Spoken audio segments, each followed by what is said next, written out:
It's loading. Okay. It So, says it says setting up your meeting for YouTube Live. I think you have to do it from Zoom. Oh, there it is. You should start to see it now. yes, watch live now. Favorite together channel, understanding emotions. Yep. Oh, wonderful. Yes, I played around with it the last time, so So then we go live from here. Okay, so I guess we're live. we are live. Yes. Okay. I'm trying to, this presentation thing is acting up. Let's see here. Yes, I played around with it the last time, so Then we go live from here. Okay, so I guess we're live. we are live. Yes. Okay. I'm trying to, this presentation thing is acting. So, oh goodness. Played around with it the last time, so we go live from here. Okay, so I guess we're live. We are live. Yes. Okay. Mm.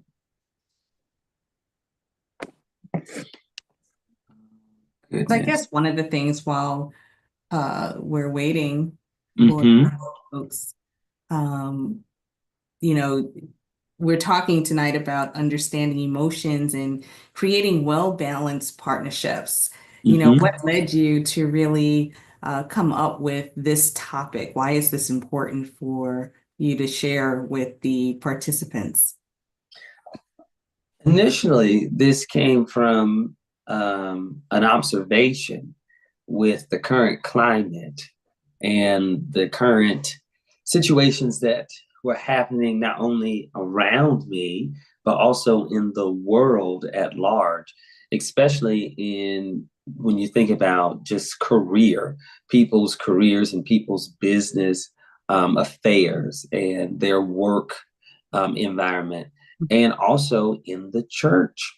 Uh, Yeah, you a know, topic that most people don't want to talk about. uh-huh. The climate of those two spheres, the work and the church, really led to this exploration of topic first.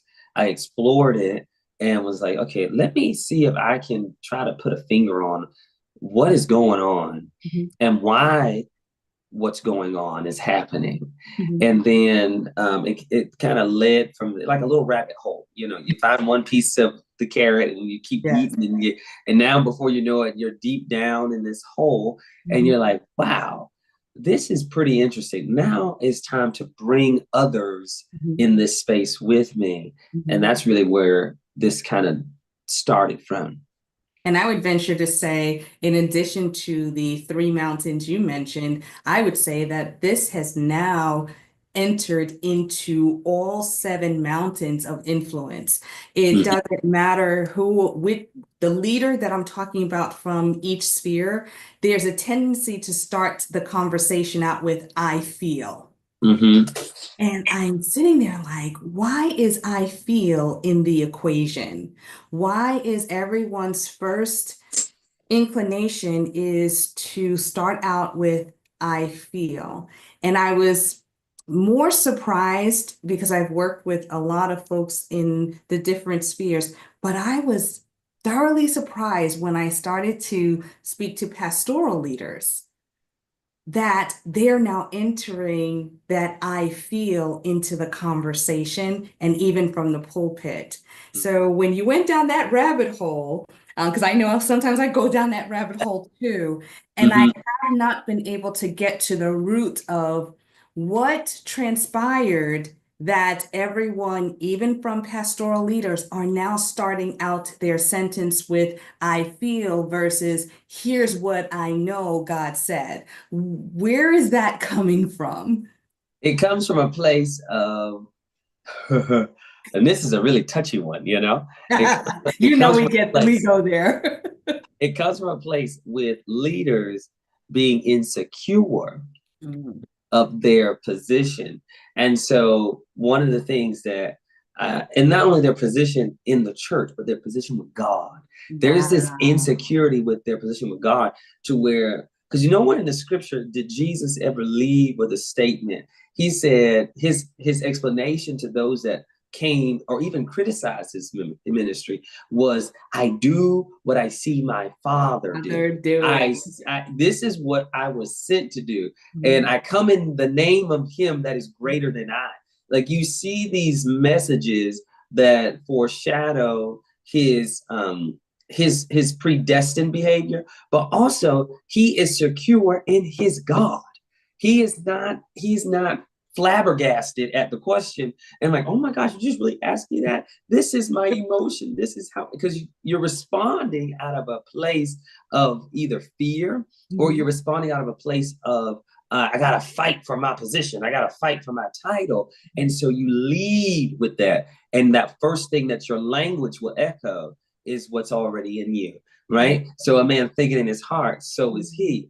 And so out of the abundance of the heart, the mouth speak. So I feel Yes. is really an indication of you got an insecure place in your position with God.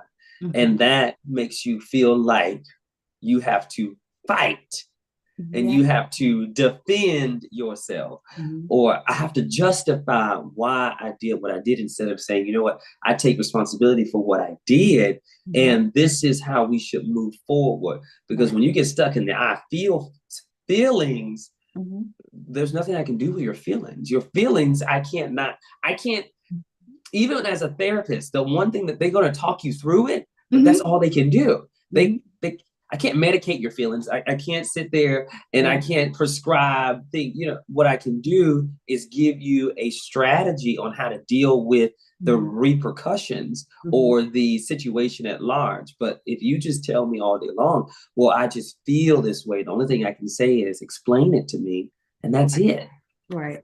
See, and I got certified in emotional intelligence, and very much what, like you said, right? You can only guide as a Mm-hmm. as an emotionally certified coach and advisor. I can only guide, but I have found that, and I tell people all the time, if there is an unwillingness to recognize the state that you're in, there's really nothing that I can do. I can't guide someone, I can't train someone, I can't coach anyone who has an unwillingness to hear Mm-hmm. wise counsel, right? And understanding where that level of advisement is coming from. And, we talk about in the church, don't be a respecter of persons, but I Mm-hmm. find that in the work environment, there's more of an openness Mm-hmm. to self-reflect and really do the work, Mm-hmm. right? To shift. But why is it that there's an unwillingness in some of the other mountains to do the work? And it's not about, yes, I am someone who believes in prayer. We both Mm-hmm. are, right? I'm a big believer in going to Sunday services, but there's some flesh work that Mm-hmm. sometimes you do have to seek counseling, right? Guidance. What is the resistance for that? We believe in a magical God. That is the bottom line. We believe in a genie in the bottle. I'm going to rub him. I'm going to rub him with prayer. I'm going to rub him with my quote unquote faith and hope. Um, and when we get to that place where we believe in a magical God, we believe in a magical being that sits in the sky and that's going to grant us our wishes, then I no longer have to do work, Mhm. because that belief aids my emotional resistance and my emotional contentment to remain lazy.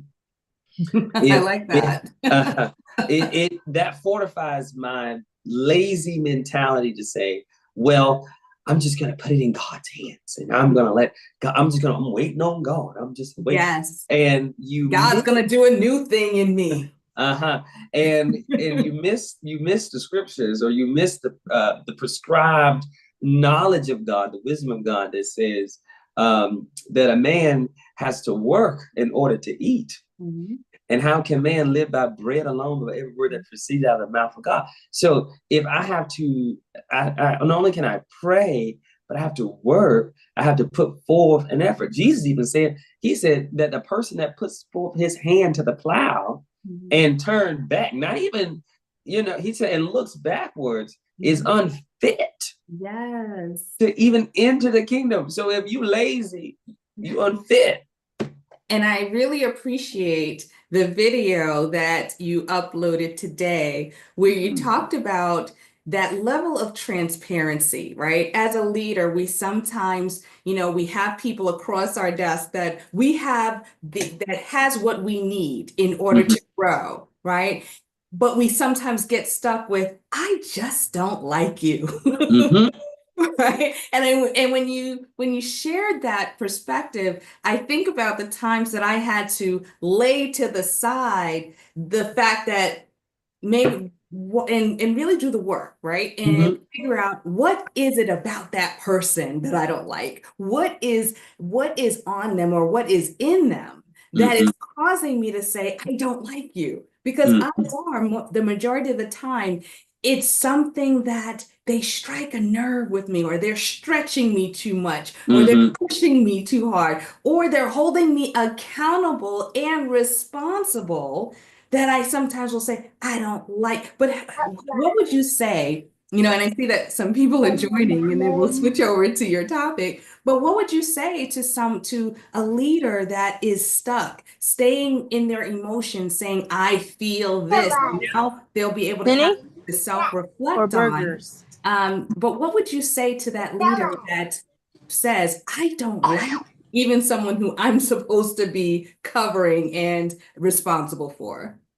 The first thing that has to happen with that individual, with that leader, is that leader has to first realize you're human and you're not going to like everybody. Okay. That's the number one thing. You have to realize you are a human being and you are not going to agree.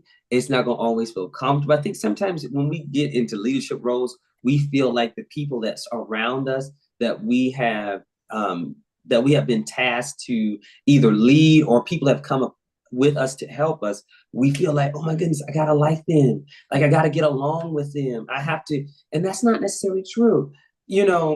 I really do believe that Saul and David did not like each other. It's clear Saul didn't like David. He didn't like him. He felt David was a threat, but he kept David around long enough to deal with his issues. But he liked him in the beginning when he was solving a problem for him. But once the attention shift to David, and David kind of like, in Black Panther, show them who you really are. When he started to show people who he could conquer, now Saul's like, who are you? I don't like that. That's a threat to my position. It's a threat to, and so you have to be okay with dealing with the humanity of yourself and turning around and saying, okay, although I feel this way, what are their benefits to me?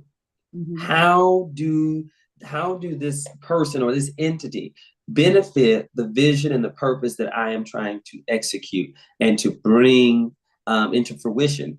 And when you start to really analyze the benefit and start to see, okay, they're my penina, they're my pusher, they're my challenger, they're the one that's going to cause me to grow, because we all need a Judas. Yes. To get to the next stage. We all need someone that's not going to treat you well, because how can we grow in our comfort? Even when, as I'm gardening, right? We have to disturb the ground. There has to be a disturbance. There has to be even a dying of the seed in order for it to bud forth. So, a leader has to be comfortable with uncomfortability, has to be comfortable with the disturbance of those agitators, because you're going to have people that agitate you, that push you, you're going to have people that, quite frankly, that are solely there to see if you are going to get in your quote unquote flesh, right? Or to see if you're going to be put in a position where you're going to compromise your moral character, your ethics. And you have to say to yourself, I'm confident in who I am and what I can do for this vision, that I will not allow my agitator to win. Correct. And sometimes if there is something agitating you to the point where you're going into your emotions, you have to realize and recognize why. Yes. Because not all agitators come with, uh, ill will intentions. They are there because it's what they're taking responsibility for the task that God has placed in their hands, right? Mhm. And they are accountable to Him first to make sure that the vision keeps moving forward.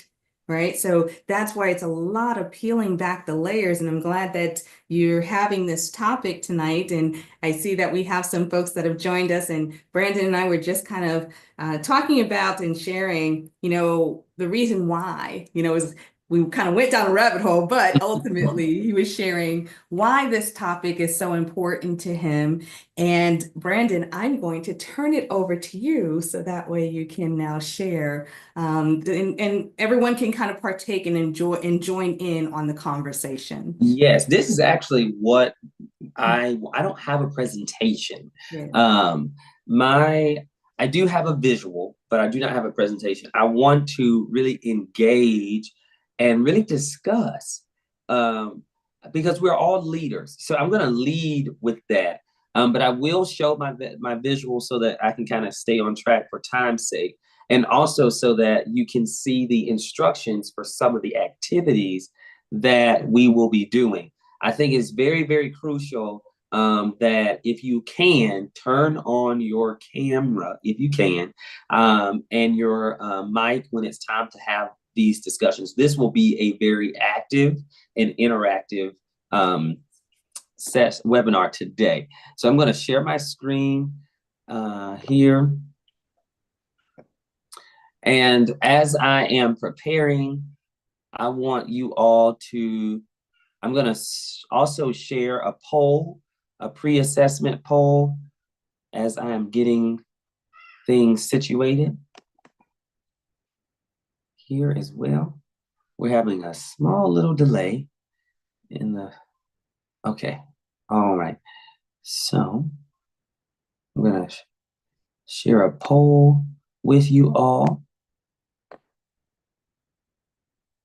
All right. You should see that poll, pre-assessment poll there. Complete that give you some time to complete that poll.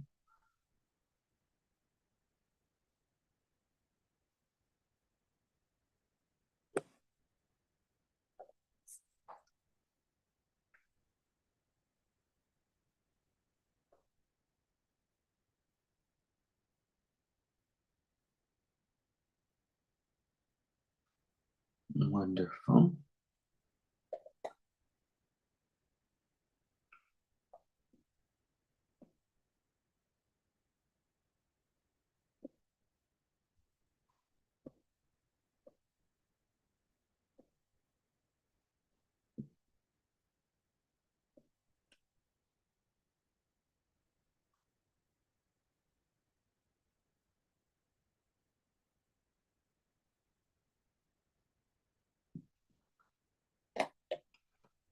All right, it looks like we're 75% complete.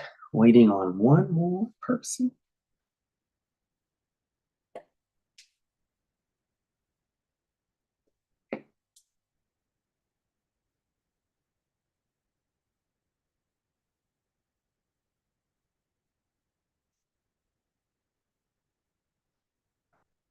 All righty.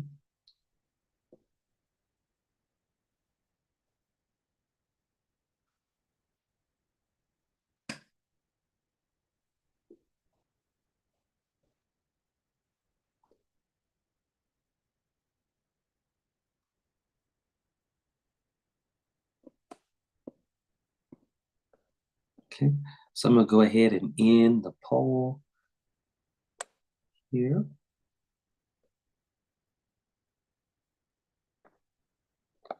Okay, can everyone see my screen? All right, it's visible, wonderful. Okay, so we're talking about today understanding emotions and creating, and I really want to focus on this really important part right here, creating well-balanced partnerships within a leadership role. And I think this is so crucial because we don't understand how our emotions affect our partnerships. And I want to use that term partnerships very strategic and targeted in that what I mean, let me go back. And these are some of the definitions that I kind of want to for you to be comfortable with throughout this webinar. I want you to be aware that when I say emotions, this is what I'm referring to. I'm referring to a complexity of experiential sensations, beliefs, and thoughts concerning a personal attachment to a thing. Example of emotions: anger, fear, happiness, etc. And what I found to be so interesting in doing some research with this is there are about 34,000 distinct emotions. These 34,000 distinct emotions come from about eight, as they may say, foundational or preliminary emotions that every human being experiences throughout their lifetime. But look, imagine 34,000. Like, that's a huge number. That's a salary. That's someone's salary.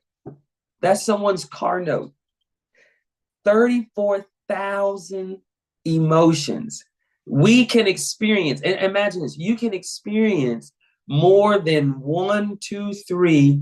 You can experience up to, a plethora of emotions all at the same time. So this is really a complex matter.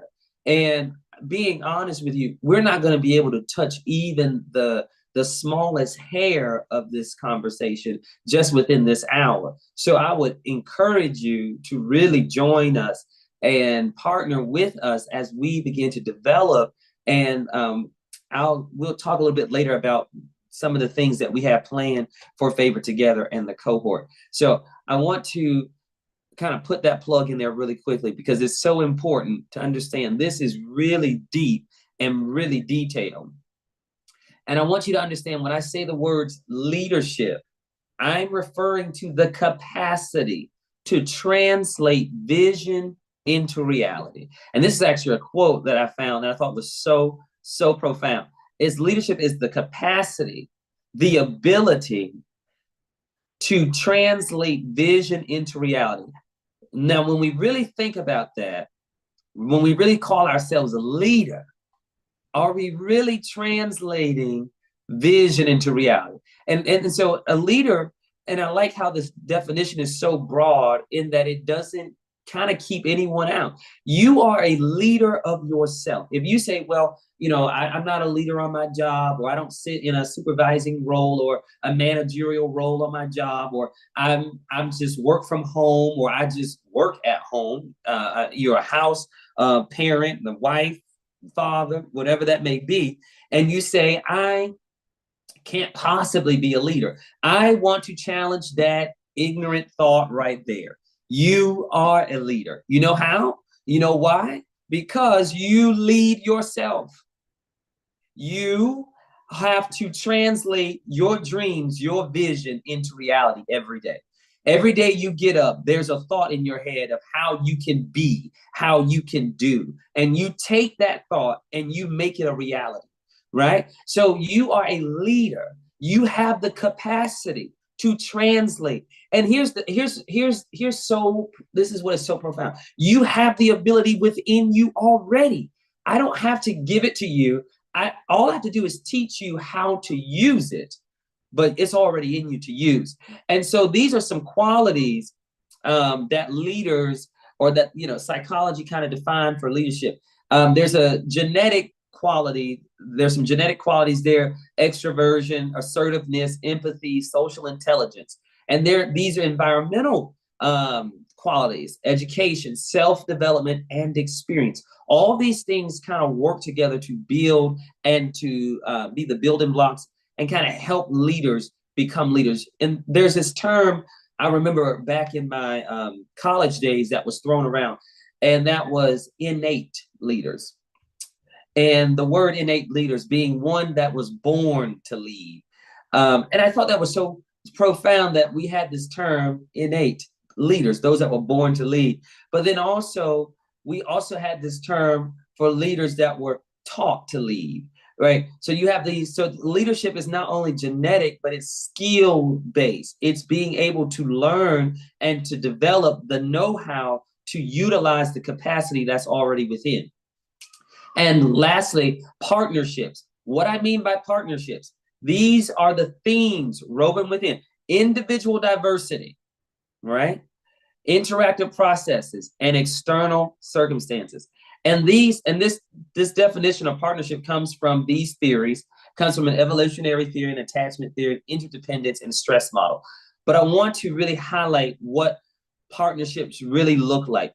A partnership is not a give and a take. That is not a partnership. A partnership is not a quid pro quo where I give you something for something. It's not that. That's not a partnership. Okay, that's a barter system. There's a difference, right? We're not bartering our resources and our services and our gifts. When we partner, it is a conscious decision to collaborate and to share not only ideas, but resources and gifts, talents, and skill sets. It's to share them. And it's also to share without having anything in return. A true partnership is not getting something for something else. A true partnership is I'm joining alongside of you because I believe in the vision. I believe in the work, and I want to help you, whether I get something from it or not. I want to help you develop and produce that vision. That is the reality of partnership. What I mean by being a partner. And that is what leaders have to start to change their definition to. We have to shift from doing things for something. We have to shift from, oh, I'm going to help you in the vision as long as I get paid for helping you. If that's your motivation, then you're not really working for the vision. You're working for yourself, and you're being a self-edifier. You're building up yourself. And this is where the emotions come in, right? Because now when I'm not getting what I want from you, I'm now emotional and I'm distraught and frustrated with you because you're not doing what I want you to. And so we have this breaking up of the partnership. But the leader's job in the partnership is to steward the partnership. The leader's job in the partnership is to manage and steward, to ensure that the partnership is still functioning according to the design of the vision, not of the people. And I want to say this because this is so crucial. You don't build a business because someone told you to. You build a business because you had an idea and a vision. So when you get in partnership with someone, you don't get in partnership with that person because they can offer you the greatest resource. You get in partnership with that person because they believe and they stand in agreement with your vision. What is the point of being a partner with an individual or with an entity if you and that entity do not share a common vision?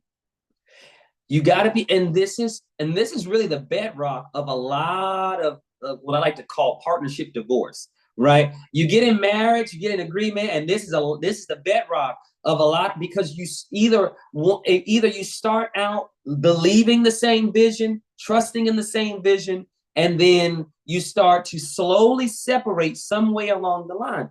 And oftentimes, when you really study the partnership, it leads back to this huge thing of emotions. Someone started to perceive the other person through their subjective feelings.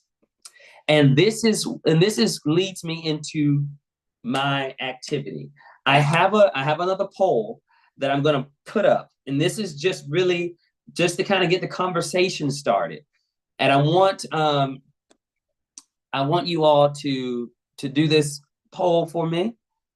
All righty. So here we go. And I would like to also say we're live streaming on YouTube as well. So YouTube, I'm not really sure if you're going to be able to participate in this poll, but I would urge you to connect with us if this is something that you would like to do. It's an assessment to really see where you are when it comes to emotional intelligence. This assessment is really going to help kind of determine what your thought process is concerning emotions. So I'm going to put this up here. Um, can you all see that? All right. So I'm going to give you some time, just some directions for you. Make sure you know really read through and be honest with yourself. Okay. And this is a Likert scale. So it goes from 0 to 10, 0 meaning very seldom do you do this, and 10 being very often you do this, very often, very frequently. So it's more like a frequency scale. So I would urge all of you as you continue, as you read each question, answer them truthfully. Don't answer them how you think we may want to see it. This has to be based off of transparency and honesty. Okay, so I'm gonna give you guys 5 minutes to kind of really read and comprehend each question and answer truthfully.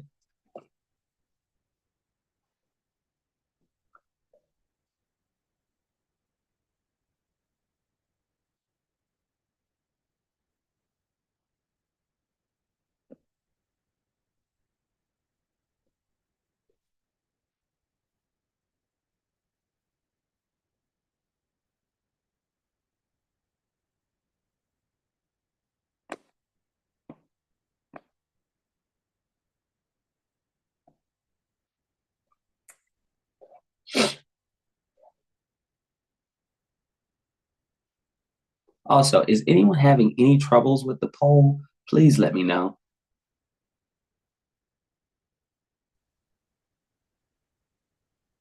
Yes, it looks like it's not coming up for me. Okay, I'm seeing your shared screen.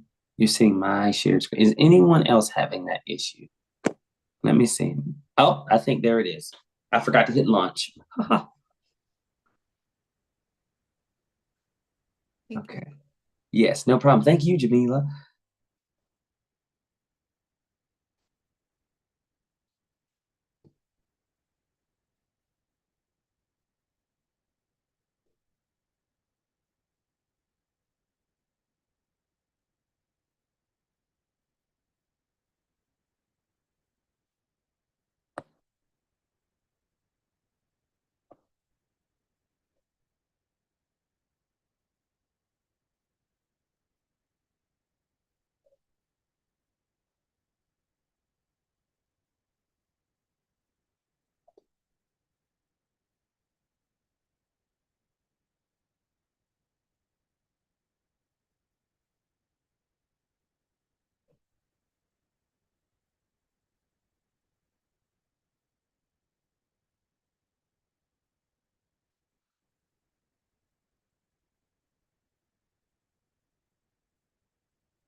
All right.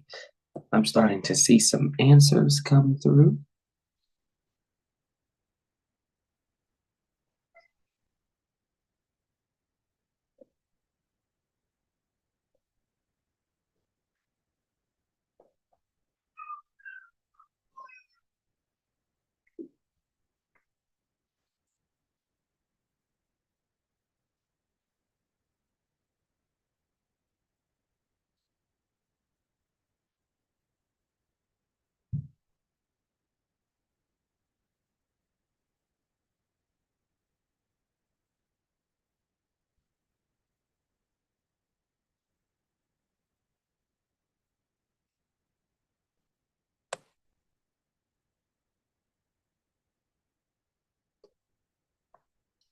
I see someone put something in the chat. I'm not sure.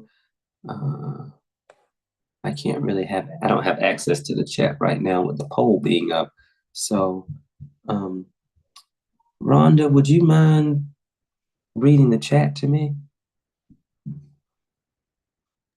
So Lauren has a question. Were we supposed to answer based on how often we do these things? Yes, it's a frequency rating. Thank you for that, Rhonda.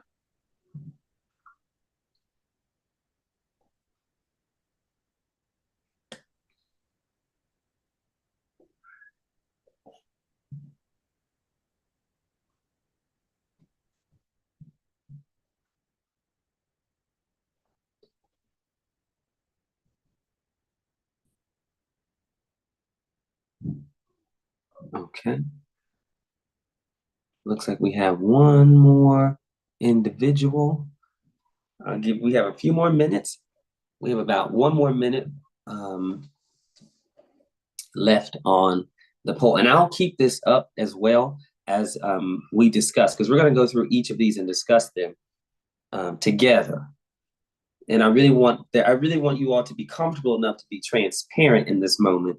This is an open space, non-judgmental. We're not going to judge you, but we really need, in order to help you grow and develop, you have to be transparent. Okay, so I'll give you a few more seconds, and then I'm going to continue on with the discussion piece.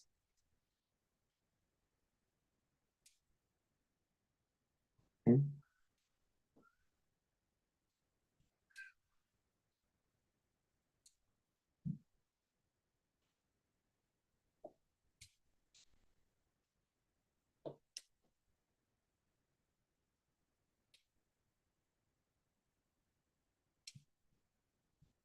Okay, so I'm gonna keep, like I said, I'll keep the poll up.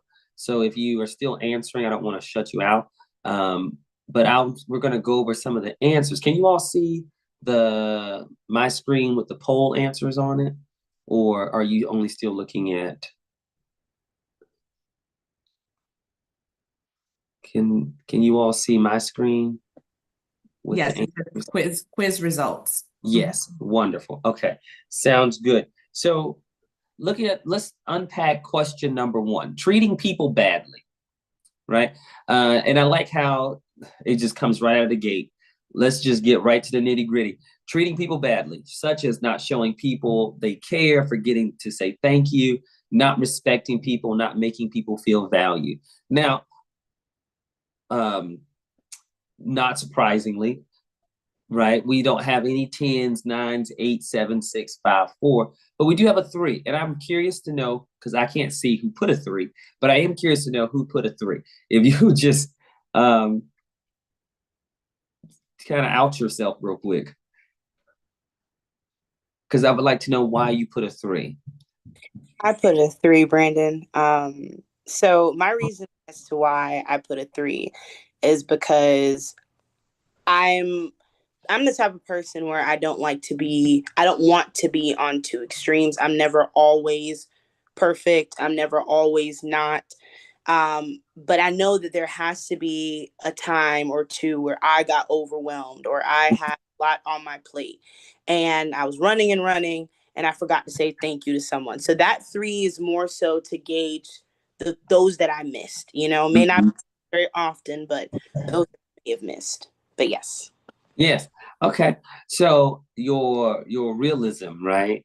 You were like, listen, I know in life gets busy, and in the midst of doing my busy work, I forget to say thank you, or I can come off as quote unquote disrespectful, or I can come off as someone that doesn't care about someone else's feelings, quote unquote. And that's a reality. I mean, that's true. That's the reality of a busy life, But what I would say, how could you be more intentional in those busy moments to ensure that you are taking the moment to say, you know what, thank you. Even though I'm in a rush, thank you. For me, being in a new role that I am in, now I'm learning that we have minutes before we decide to go and do our busy work or whatever it is about that task. And so they have value moments. And so in that time frame, a lot of the leaders that I've seen take that time to appreciate their team members, those who have been working overtime and things of that nature. So I've been learning to address that first, go ahead and show your appreciation before the day even begins so that they have a fresh start to their morning.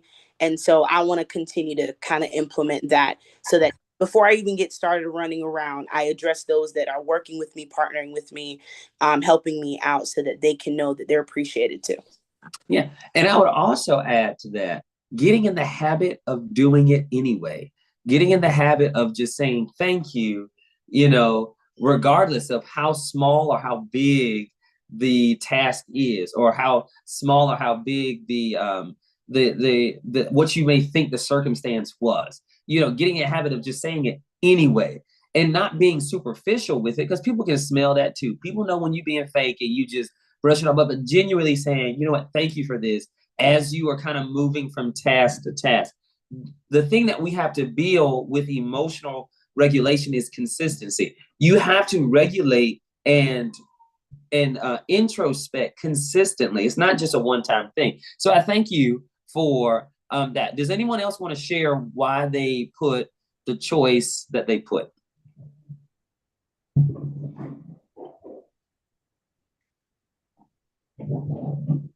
I can share. I think that when I put very seldom, because that was something that I went through a training very early on in my career, and it was based off of the book, The Art of Thank You. Mm-hmm. Right? So it's not just that I have a tendency of thanking my team, but I also thank the leaders that kind of that I report to, right? Because I think that sometimes we can say thank you at the peer level and thank you to our team, but how often do we go back and thank those that we serve under?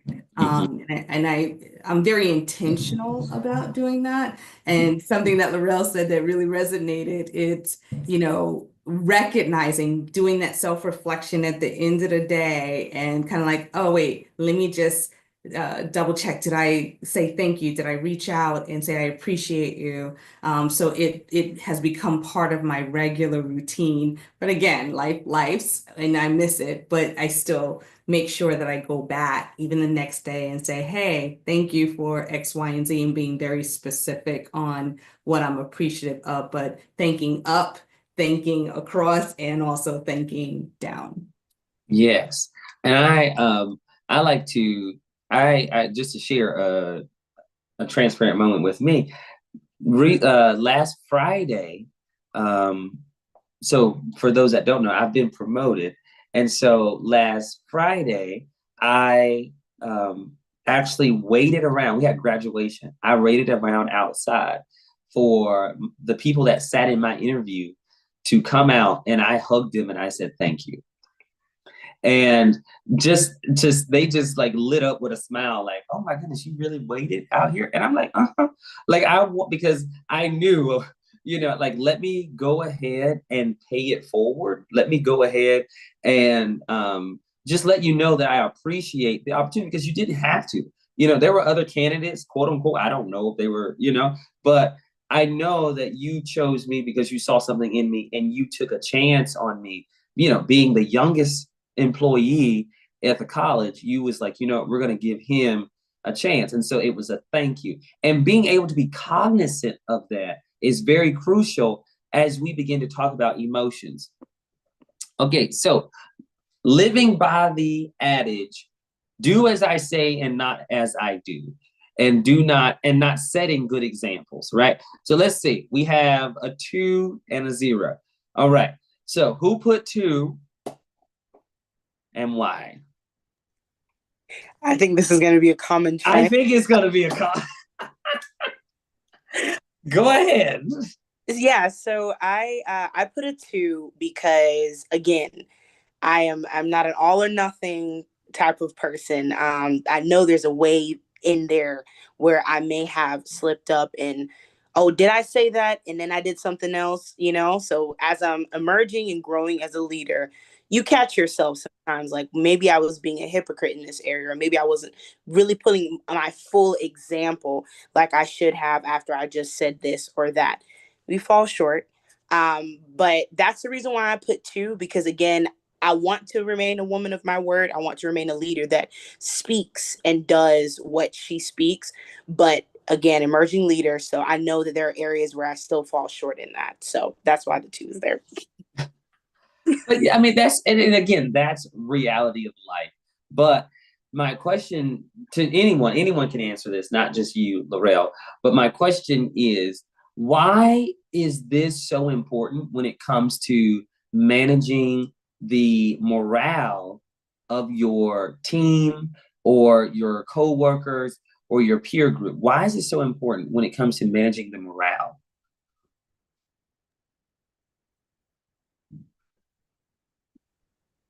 I believe I also put it too, so I'm curious if the quiz results didn't come through. I had put that down for my response because I know there are areas where, as Laurel said, there's just imperfections in every human being, and that includes leaders.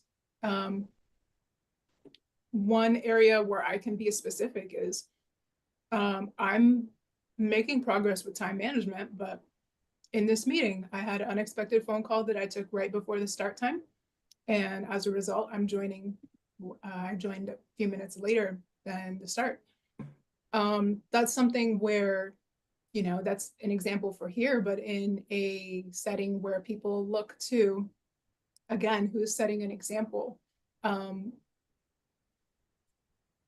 to recognize, I put that down as my, score of 2, because I recognize that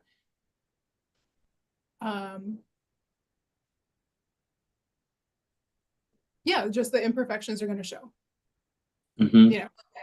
And I can take responsibility for why that is, but the fact of the matter is, there's going to be growth. Growth is necessary for leaders included. Mm-hmm. And so any area where, again, that's the beauty of partnership, any area where one is weak, others can be stronger, but then the leader, is not really exempt from having weaknesses. It's just important to keep developing. Correct. And I like how you tied that into partnership, because that leads me into that question of why is this question so important when it comes to managing morale? If I may add to that, so I know, again, learning that I'm in a new corporate job, and the atmosphere is a lot different from previous.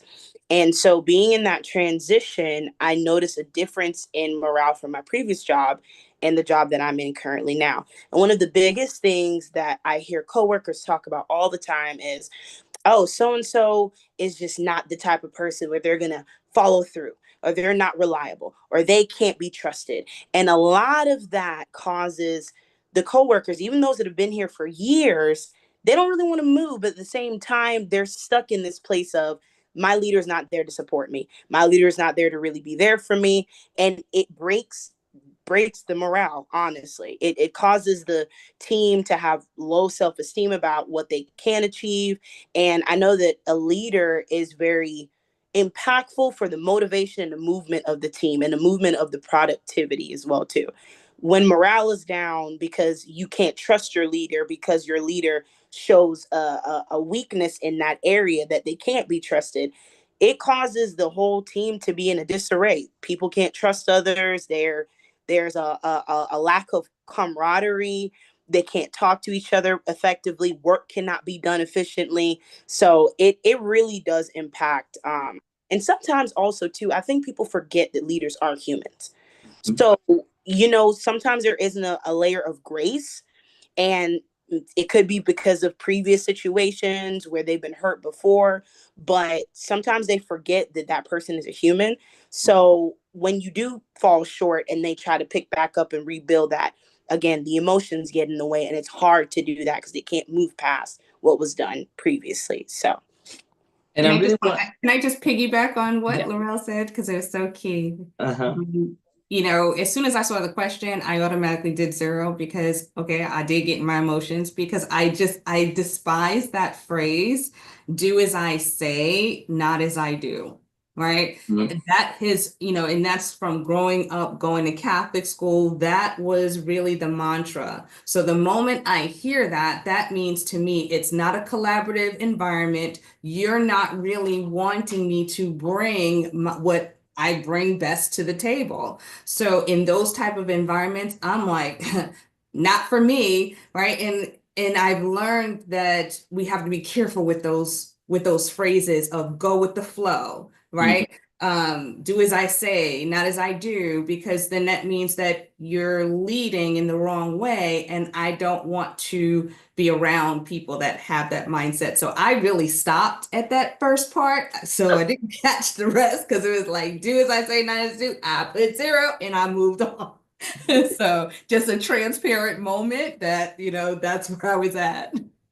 And this is why I wanted to kind of stop on this question for a little bit, because this is so crucial to either the death or the growth of a partnership. Because a partnership, again, is not give and take. It's not, you know, you give me something and I give you something, but it's really about a mutual understanding of the vision. And when you say to your constituents, or you say to your subordinates, or you say whatever your leadership capacity is, and you even to yourself, do as I say and not as I do, you have just broken down the strongest pillar of a partnership, which is collaboration and companionship. You have broken that trust between, and now it's a dictatorship instead of a partnership. I'm going to dictate to you what to do, even though I can do the opposite. The moral code of this partnership only applies to you and not to me. And what this does for someone who is either looking up to this person as a mentor or a role model, or someone in form of leadership capacity, and when they're looking up to that person, it starts to put a bad taste in their mouth and go, man, I can't trust you. And at any given moment, I'm going to break away, or you're going to have this oppressive feeling. And how often do we hear that with our parents? I know growing up, let's be transparent. I know growing up, definitely in an African-American household, it was do as I say, not as I do. And I was a challenger. That is one of the giftings that I have. And I would be like, what you mean? You do know that I'd be like, to my mother, I'd be like, you do know that's hypocritical, right? My mother would be like, did he just say that? Yes. Because how can you tell me to do something when you're not going to do it? If you don't trust yourself to do it, what makes you think that I'm going to adhere to it? It's not going to do what you think it's going to do. And it will really strike a nerve, right? It'll strike a nerve in you. And before you know it, your emotions will start to become very tense around that person, very hard around that person, because it stems from a lack of trust. You have to be as a leader, when you're communicating to people, even if you don't use the words, those phrases, those cliches, even if you don't use those words, your body language will communicate that. If you're sitting there and you're very unreceptive to what's being offered to you while someone is talking to you, even if they're not even quote unquote on the same level as you, or they don't have the same hierarchical position as you, and they're giving you feedback, and you're sitting there like, oh well, okay, all right, and you're being very dismissive. You are enabling this cliche to be true, and you are demolishing the partnership. So I really like that question. So I'm going to skip ahead here for time's sake, and I'm going to end the poll because I really want to do this next activity. Okay. So I want to do this next activity. And I think this is really It's called Be the Fog. All right. So it comes from this training where it's an emotional intelligence training. And it says, act like a fog. Imagine you are a fog, right? Shapeless, voidless. Okay. When someone throws a stone at you, what does the fog do? It absorbs that stone without throwing the stone back. This is a very easy and effective technique to use against people who keep criticizing you repeatedly. And I think this is so interesting. So this is what I want you to do. And I don't know, because I can't, let me go back. I'm trying to see how many participants we have. Okay. So I would have loved to have done this in a breakout room. Can we do that, Rhonda, really quickly? Can we put Laurel and Jamila in a breakout room?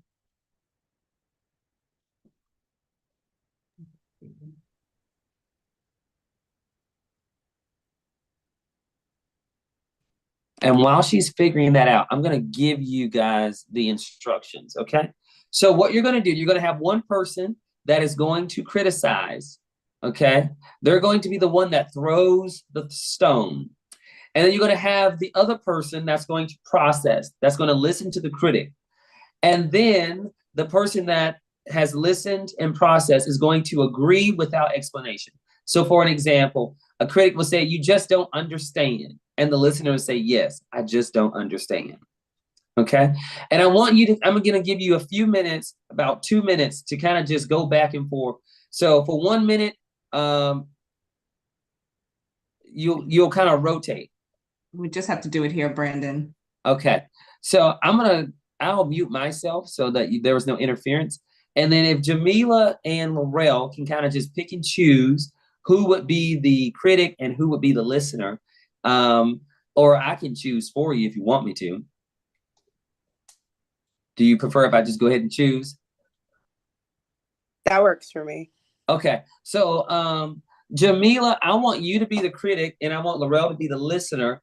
And I want to kind of see this role play. Okay. And then we'll have a little brief discussion afterwards. So I'll mute myself and I'll let you go. So Laurel, just kind of as the critic, as the listener, your job is to basically agree and no explanation, no throwing back, just, repeat whatever they say back to you. Okay. Okay. Go ahead.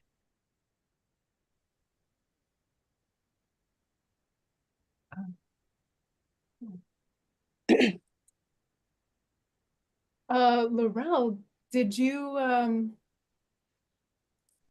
know, criticism is a difficult thing for me. Feel free to chime in if you'd like to start. No, Laurel, did you, you act like this is, you act like you don't want to be here. Okay. Yes, I am acting like I do not want to be here. I hope I did that right. Laurel, you were late today. That's not a good look. Yes, I was late today, and I do know that is not a good look.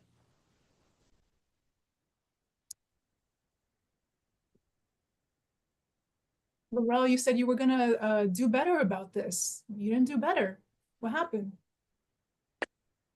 Yes, I do know that I did not make efforts to do better about this.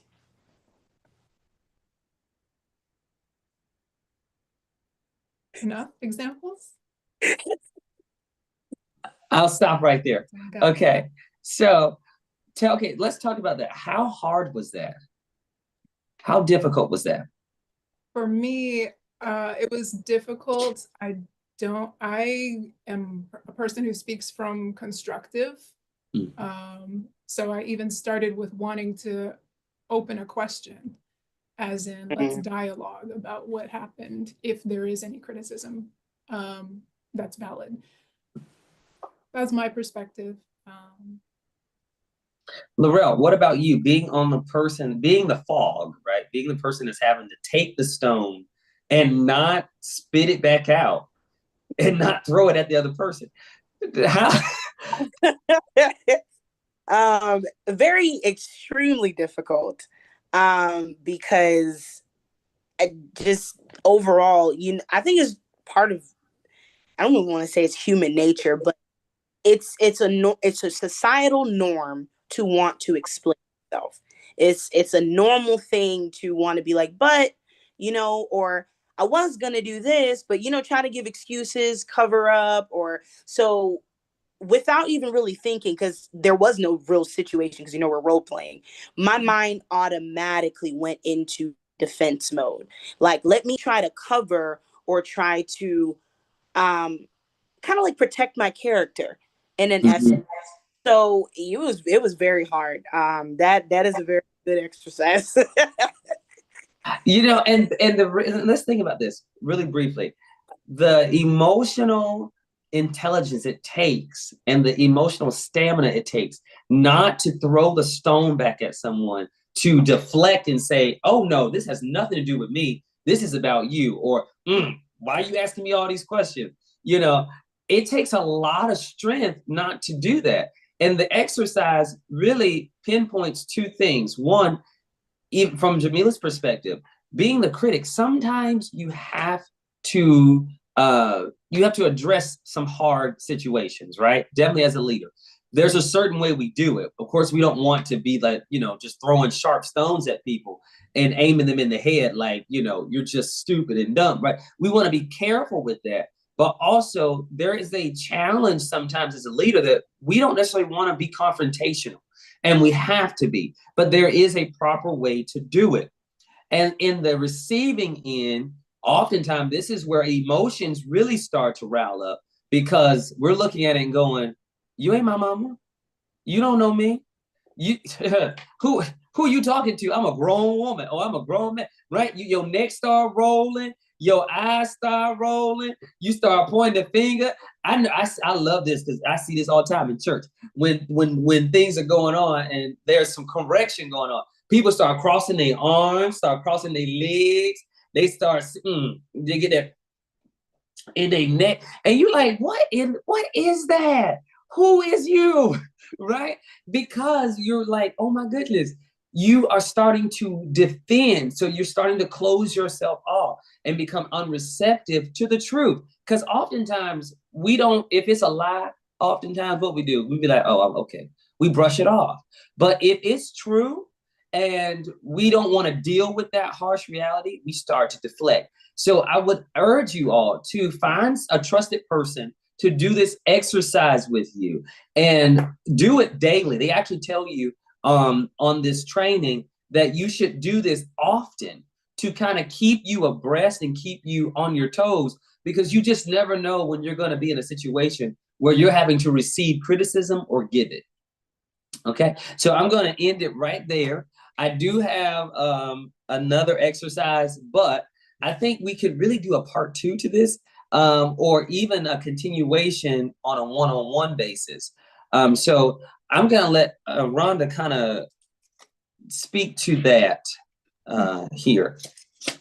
Yes. So, for the sake of time, what you can expect is a follow-up email that will have information, because, the role play was an excellent demonstration of sometimes we need a little bit more once we have some of the information, so I would encourage you to do some self-reflection, and then tomorrow be on the lookout for an email with some options, right? So if, how Brandon said, practice makes perfect, right? Practicing some of the things that's in the activity, but oftentimes I don't want to take it for granted that we have the right people around us to be able to practice a tool such as what we did tonight. So we want to create a space where you're able to have partnership or a coach to not just role play, but then to give you techniques on how to avoid, the head rolling or even the finger pointing, because in that activity, what did Jamila, her first thing was around the lateness. And I felt it for you, Laurel. well, now I'm gonna be like, okay, but what you asking for? Because you came in late too, you know. But sometimes, but it takes a lot of emotional regulation and a lot of practice. And you may not have the right people around you to practice, so that will be available to you as well in the follow-up email. And then there'll also be some information about an upcoming cohort that we will be opening up for enrollment in June, but will start in September. And it will go through kind of the emotional regulation, the partnerships, the leadership, but it will be bundled into a 6 to 8 week cohort. So be on the lookout for that email tomorrow. And if you have any questions, you can feel free to reach out to either myself or Brandon as well. Sounds awesome. Well, that concludes. I really do hope you all had a wonderful time. In conclusion, be on the lookout for a survey that will be posted, if I'm not mistaken, at the end when you close out of this meeting. That survey will pop up, and it'll just be a post survey that just lets us know your feedback on today's webinar, some things that you learned.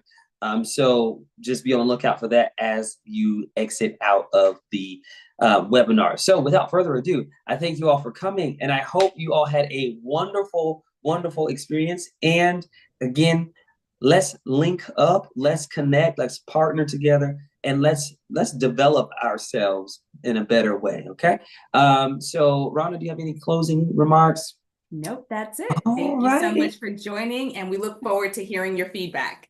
Yes. Y'all have a good night. Good night. Thank you. Good night, guys. Night.